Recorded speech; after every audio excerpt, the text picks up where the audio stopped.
कुछ लोग जो है ना 4 अक्षर पढ़ के ज्यादा इंटेलिजेंट हो जाए, तो उनके बारे में कुछ कहा नहीं जा सकता। अब ये तो देखो बिना ज्ञान के सभी अपने आप में इंटेलिजेंट ही हैं, हाँ, है ना। मतलब जो अक्षर ज्ञान में और ये अध्यात्म ज्ञान में परमात्मा कहते हैं ना, जमीन आसमान का अंतर है। परमात्मा कहते हैं ना भ्रम विदूषण, तो जो भ्रम है जो लोगों को, तो उस सारे जो भ्रम का जो विदूषण है, जो नाश है, ये परमात्मा का ये ज्ञान करता है, अध्यात्म करता है।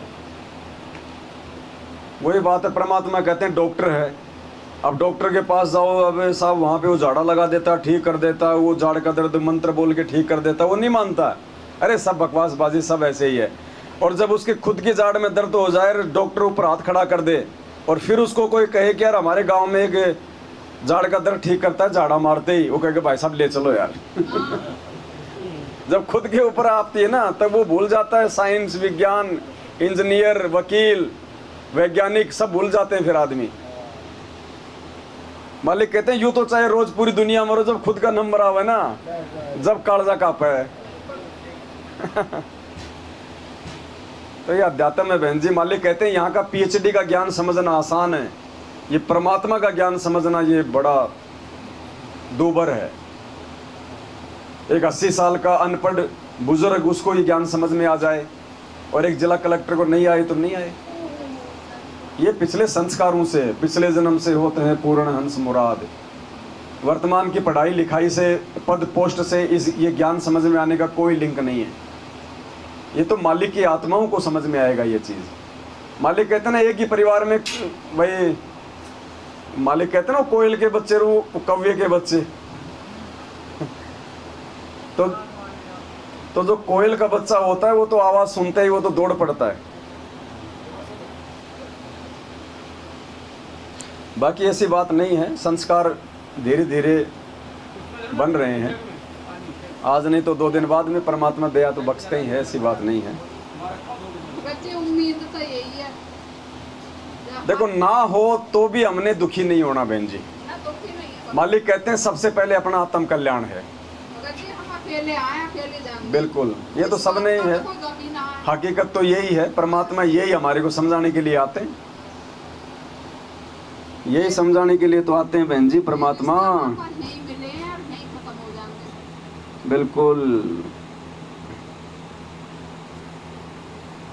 यहाँ कोई किसी का नहीं है, ना कोई साथ आया था, ना कोई साथ जाएगा। इसीलिए तो फिर वो परमात्मा पढ़े लिखों को भी रोते हैं ना। बिल्कुल, इसीलिए रोते हैं कि मैं इन पढ़े लिखों को भी समझा रहा हूँ, अनपढ़ों को भी। अनपढ़ जल्दी समझ जाते हैं, पढ़े लिखे अपने पढ़े लिखे ना अपने वो पढ़ाई लिखाई को बीच में लाके परमात्मा के, हाँ परमात्मा के ज्ञान को।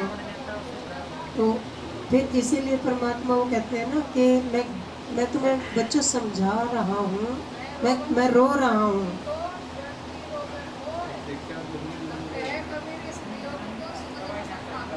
देखो बहन, इसमें किसी को कोई दोष नहीं दिया जा सकता है, क्योंकि सारा खेल ये संस्कारों का है। जब संस्कार आ जाएगा परमात्मा से जुड़ने का, चाहे उसको ना ज्ञान गंगा मिलो, ना टीवी में सत्संग देखो, वो जुड़ जाएगा परमात्मा से। कोई भी कारण बनाएगा परमात्मा उस आत्मा के लिए। और जब तक उसका संस्कार नहीं है, चाहे आप उसके गले में सोने की माला डाल के नाम दिलाने ले जाओ तो भी नहीं लेगा।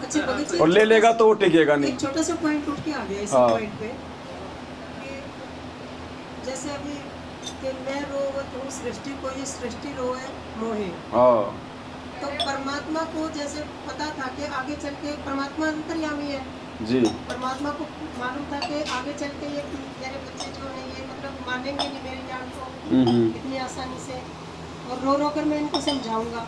ये बात भी मालूम थी परमात्मा को। तो फिर परमात्मा फिर आके फिर रोए क्यों? देखो, हम जीव हैं बहन जी, हमारे अंदर कई प्रकार के मतलब सेंसर होते हैं, भावनात्मक, संवेदना, डर, भय, प्यार, प्रेम, ज्ञान, समझ।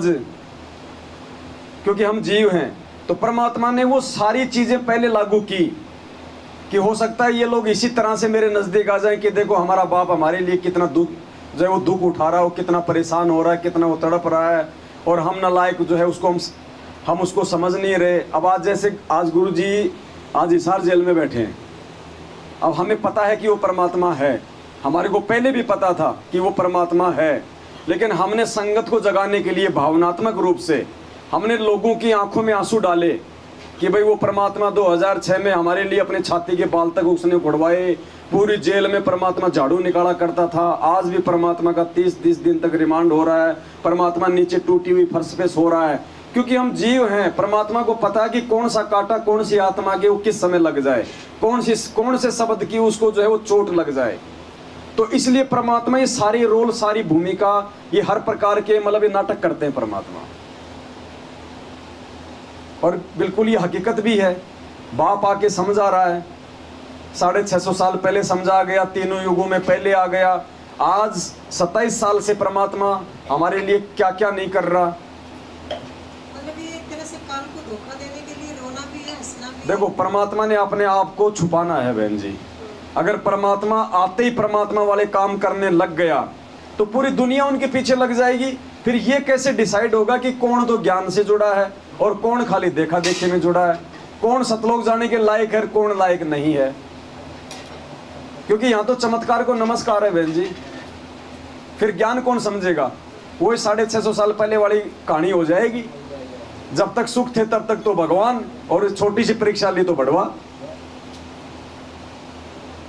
इसलिए परमात्मा इन सारी चीजों के बीच में अपने अंशों को छांट लेता है, जो हर प्रकार से अपने भगवान की पहचान जो है वो कर लेता है। तो परमात्मा, हम जीव है ना, तो जीव को तो जीव के तरीके से समझाया जाएगा। अब एक मान लीजिए बहन जी, एक 6 महीने का बच्चा है, आप 6 महीने के बच्चे को संकेत करके समझाओगी, या अब जैसे 6 महीने का बच्चा है, अब हमने उसको पोटी करवानी है, तो आप उसको क्या कहोगी कि बेटा पोटी कर ले? नहीं, उसको क्या होगा? माता यूं करती है ना उसको बैठा के।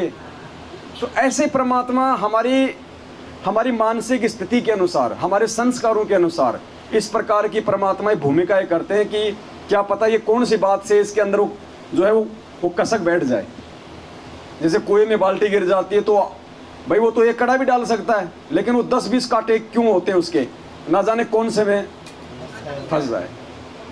इसलिए परमात्मा ये सारे रोल आप और हमारे लिए कर रहे हैं। देखो हर आदमी, अब जैसे मैं था, दास को परमात्मा का बरवाला सत्संग 2005 मिले, 1 से लेके 5 तक के सत्संग। तो मालिक को पता था कि मैं वो सत्संग सुन के ही मेरे अंदर वो तड़प हो सकती है। बहुत सारे लोग हैं, मालिक को पता है कि ये ज्ञान गंगा पढ़ेगा तो ही इसके समझ में आ सकती है। कुछ लोग ऐसे हैं कि ये सत्संग सुनेगा तो ही समझ में आएगी। कुछ ऐसे हैं कि इसको इसका बेटा समझाएगा तो ही इसके समझ में आएगी। हर आदमी थोड़े ज्ञान गंगा पढ़ के आ रहा है, हर आदमी थोड़े गुरुजी के सत्संग सुन के आ रहा है, हर आदमी थोड़े एक दूसरे से समझ के आ रहा है। ये परमात्मा ने ये तरीके अपनाए कि कोई न कोई सा तरीके से तो ये मेरे जाल में आ ही जाएगा। तो इसलिए परमात्मा ये भिन्न भिन्न प्रकार के रूप करते हैं बहन जी। और ये जो वाणी है परमात्मा ने वैसे स्पेशली 650 साल पहले उस समय कही थी, जब परमात्मा तो आके वो ज्ञान दे रहा है और लोग उस परमात्मा की प्राप्ति के लिए पहाड़ों पे जा रहे हैं, मंदिरों में जा रहे हैं, मस्जिदों में जा रहे हैं, केदारनाथ बद्रीनाथ जा रहे हैं, कहीं किसी धाम पे जा रहे हैं।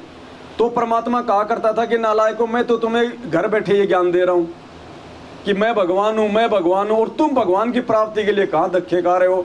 तो मालिक ने कहा था मैं रोवत हूँ सृष्टि को, यानी मैं तो सत्संग कर करके मैं तुम्हें रो रहा हूँ, मैं तुम्हें समझा रहा हूँ कि मैं भगवान हूँ। मैं रोवत हूँ सृष्टि को और यह सृष्टि रोवे मोय, और तुम मेरी प्राप्ति के लिए कि भगवान कहाँ मिलेगा, तुम भटक रहे हो मंदिरों में, पहाड़ों पे। तो कहते गरीबदास इस वियोग को समझ ना सकता कोई। अब समझेंगे, वो समय अब आया है समझने का वियोग का। नहीं तो हम ही तो थे 650 साल पहले, कोई पाताल लोग के थोड़ी थे बहन जी। आप और हम ही थे जो आज ये ज्ञान झाड़ रहे हैं। उस समय हमारी बुद्धि में भी नहीं आ रही थी ये बातें। तो परमात्मा ने हमारे को अपग्रेड किया, उस लायक बनाया। सो कह रहे हो यार आप, दूसरे को भी। लेकिन देखो इतना सब कुछ करने के बाद भी परमात्मा के द्वारा पिछली पीढ़ी में हमारे को मानव जन्म दे दिया, शिक्षा दे दी, शास्त्र दिखा दिए, खुद परमात्मा ने आके इतने सारे चमत्कार किए, हर प्रकार से हमें समझा दिया।